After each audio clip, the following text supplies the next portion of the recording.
Hey guys, welcome back to our YouTube channel, and in today's video I'm going to show you how to make collaborative playlist on Spotify. So first of all, open Spotify application on your mobile device.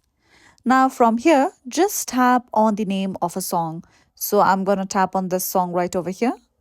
Now over here, tap on the three buttons just below the song's name. Now over here, tap on the option of Add to Playlist. Now over here, tap on New Playlist and give a name to your playlist. Then tap on Create. Now just go to the option of your library. Now from here, just tap on the new playlist that you had recently created.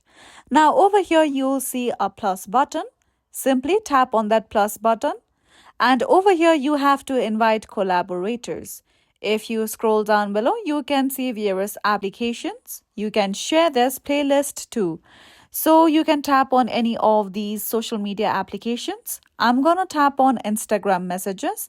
Now, once your Instagram gets opened, you can share this playlist to other friends of yours on various social media platforms and make a collaborative playlist together.